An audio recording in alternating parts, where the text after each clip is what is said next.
Are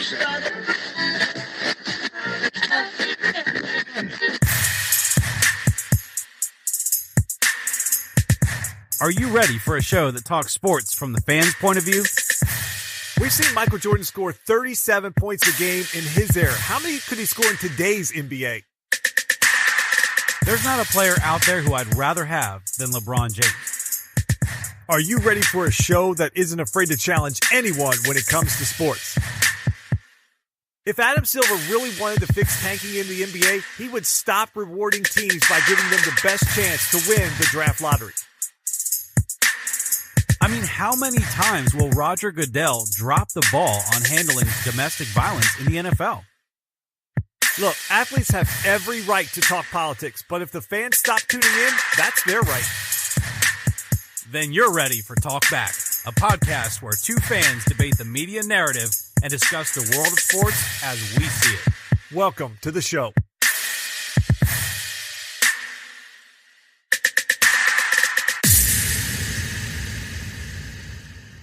It's that time of the week again, and that means it's time for Talk Back. I'm one of your hosts, Eric Nesbit, and with me, as always, is your host and director of content, Justin Gay. He has us lined up with a full breadth of topics tonight. That's right, 5 sports are going to be in the show this week. A lot going on, and Justin, we have seen that in our downloads and subscriptions over the past few weeks, which I'm really excited about. So I do have a request for our listeners.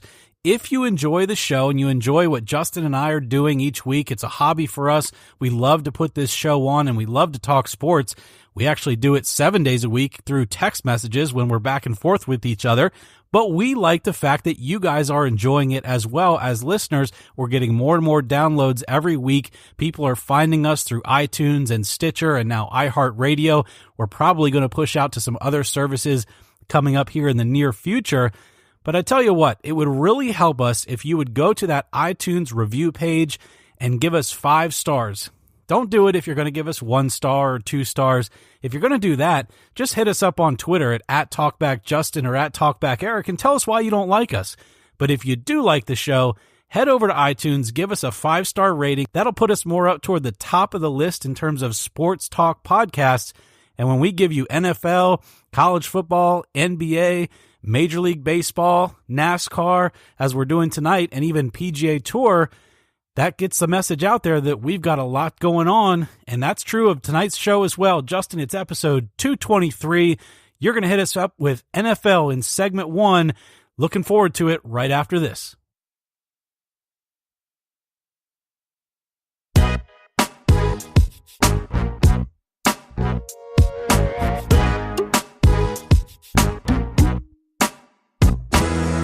We are back here for segment 1 on episode 223, and let's jump right into the NFL Week 8 action. Let's start with the big game that was at the 4 o'clock window there on Fox, the game of the week. It was the Rams.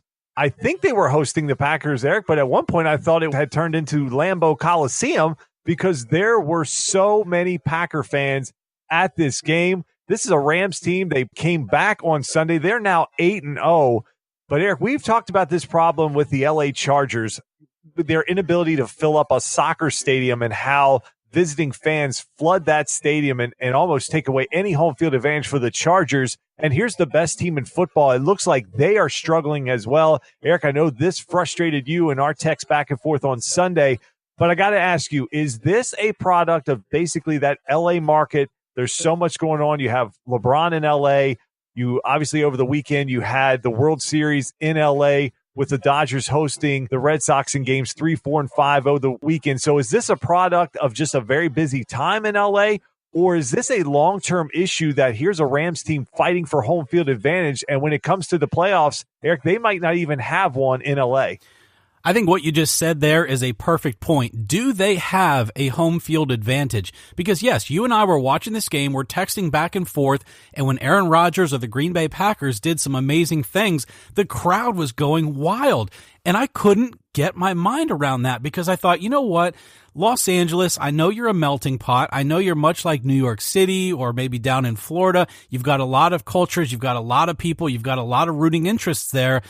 But how is it that the stadium is going wild for a visiting team? It shouldn't be that unbalanced. Not only that, The Rams have given you everything since they've come back to LA. They're now 7-0 before that game, 8-0 at this point. There's absolutely no excuse for this. You've got Gurley and Goff, and Woods is playing fantastic in the absence of Kupp lately. You've got so much good things happening there. I just don't get it. And it really upset me because I thought, you know what? This city has been given two football franchises now with the Los Angeles Rams and, of course, the Chargers moving from San Diego to Los Angeles, which you and I said was always really kind of a dumb thing. I would expect this if maybe the Rams were playing Oakland or the Rams were playing the Niners or even Seattle. I mean, that's still pretty far away from Los Angeles, but if it was something regional, this was the Green Bay Packers. And look, I know the Green Bay Packers are one of those teams that travel well. You're going to get that with the Packers. You're going to get that with the Steelers. You're going to get that with a few teams around the NFL. But to be 8-0 now at this point and not be sure when you have a home game if that's going to be an advantage or not, if you're the Los Angeles Rams, I've got to be pretty upset about that if I'm them. Maybe it has to do with a lot of different people being there and ready for the World Series games, as you brought up. Maybe it has to do with what I said, being a melting pot, and there's a lot of different fans there. The Green Bay Packers fans traveling well. All in all, though, it shouldn't be a darn near 50-50 split of cheers in that stadium for a visiting team. Justin, I've never really seen anything quite like it. And again, if I'm the Rams, I'm very disappointed at the effort that we're putting out. We're leading the NFC, we're leading the NFL, and we've got to worry about cheers roaring from the crowd for Aaron Rodgers? It's ridiculous. This is part of that whole media bias. The Jacksonville Jaguars for years have been a team that's been sort of a laughingstock for their lack of attendance, the way their fans don't show up, that they sort of jumped on the bandwagon last year. And here's LA, the second biggest media market in the U.S., a huge amount of people in that area, and they can't even get 60 or 70,000 fans for the Rams to show up for a game. It is kind of embarrassing because, Eric, what if the Rams were 4-4? What if they were 2-6 after this week? How bad would it be? It's not going to get any better for this franchise in terms of a record, in terms of a start, in terms of star power, a young quarterback, maybe the best running back in the game. You've got good wide receivers, good players on defense. This is as good as it's going to get, and this is the turnout for this team. I think it's very troubling for them because you start to think about playoffs, and you start to think about, okay, well, even if it's a 70-30, 60-40, or, 50-50 is very generous by you on Sunday because it felt more like 70-30, 80-20 Packer fans in that place because there was more cheeseheads on people's heads than actual Rams fans. So you think about that for the playoffs, LA, nice weather. You bring in one of these high-powered offenses like a Saints. We already saw the Vikings go into L.A. and put up 31 points. Even the Packers were darn near at 30 before, and they probably would have gotten there had they actually been able to get the ball with that 2-minute drive there. And you put them on a field with that crowd, it takes all the home field advantage away from the L.A. Rams. So I think it's something they have to be concerned about. They have to think about. Eric, the other embarrassing thing I thought, I had a friend that texted me this and was like, the NFL is just multi-billion dollars in revenue.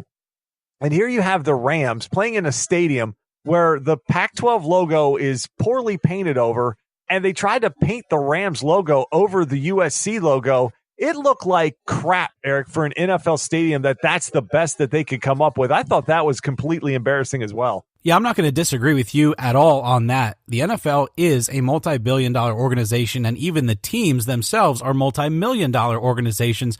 So the fact that they didn't have either A, enough time, or B, enough resources to redo what they needed to do for that field to look like it's a professional football stadium, again, another embarrassment. But maybe that's why the Packers felt right at home, because there were so many logos on the field. It just felt like maybe the big green and yellow G should have been there too. It looked like they just got a bunch of kids from elementary school to come out and just poorly paint the thing. It looked horrible. Has anybody in LA, is there a Sherman-Williams in LA? Just completely embarrassing. It made no sense. I'll tell you what else didn't make sense.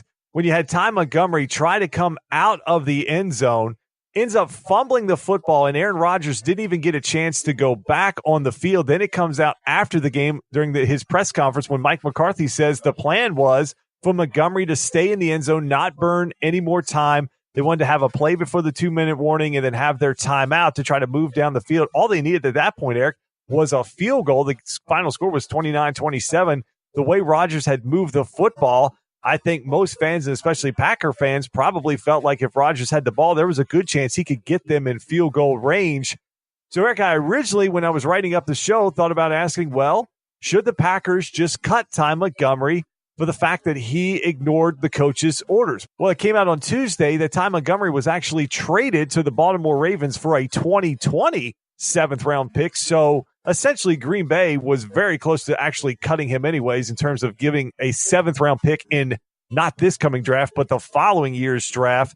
So does that send a message to this team that, look, Mike McCarthy is in charge and the coach's orders need to be followed? Justin, I love this question because there's so many angles you can take, but I'll try to keep my answer brief and hit on just a couple of the big points. You're going to see a lot in the NFL that kick returners have this battle that they have within themselves. Should they do the best thing for the team or should they go for their individual glory? And sometimes that individual glory leads to what's best for the team. We've seen situations where Hue Jackson or others have done amazing things on a kick return and totally changed the plight of the game. Unfortunately, that really wasn't this situation, and so I would normally back the player, but in this one, I can't. I can't back Ty Montgomery. I thought your questioning would have been in line if they needed to cut him, especially if it was coach's orders. My answer probably would have been yes, because Ty Montgomery has been there for a year or two. He's not an essential part of the offense, and it's a good time to send a message if he's not a critical part of the team. He had to know, even if he wasn't directed by a coach, you have to know the game situation. You have to know the time on the clock. You have to know that letting that ball go, either through a touchback or having the ball go through the back of the end zone, that it was going to give Aaron Rodgers the most time remaining to get down the field, and all you needed was a field goal. I'm not a Rams fan, but I wanted the Rams to win just because the 8-0 story is kind of a cool story. And so when they scored with enough time for Rodgers to work the clock, I was pretty nervous because I thought, here we go. Aaron's going to drive the field and get down there, and they're going to score a field goal. Montgomery switched that all up by making a personal blunder. You see the selfish play that he made, and then what's interesting is then you see Todd Gurley make a completely unselfish move to end the game, having a breakout run where he could have easily scored, and he just curls back around, gets down into the fetal position, and lets himself get tackled at like the 3-yard line so that time expires.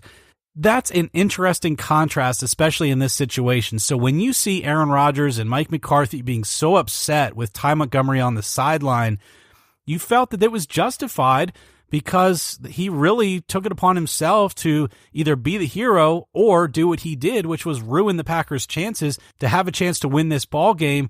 So yeah, I think it's kind of what he had coming, and it's unfortunate for him. I think he's a good player. I think Baltimore will use him, but to let him go for that cheap, it really meant that he was going to get cut if they couldn't move him. I never really understood what the Packers this year and even towards the end of last year were even doing with Ty Montgomery. He had that point where he was filling in at running back. He was sort of their Swiss Army knife. He kind of reminds you a little bit of James White. He could do a little bit of everything. And then it's like his usage and his snap count just dropped dramatically. Now they have Aaron Jones, Jonathan Williams. It didn't seem like he had a role anyways. It came out after the game, the whole Mike Silver story with this, that he was told to stay in the end zone. Ty Montgomery denied that and then was upset that one of the Packer players were basically ratting him out and breaking the locker room family type bond that these guys are supposed to have. So I think this was inevitable that something was going to happen.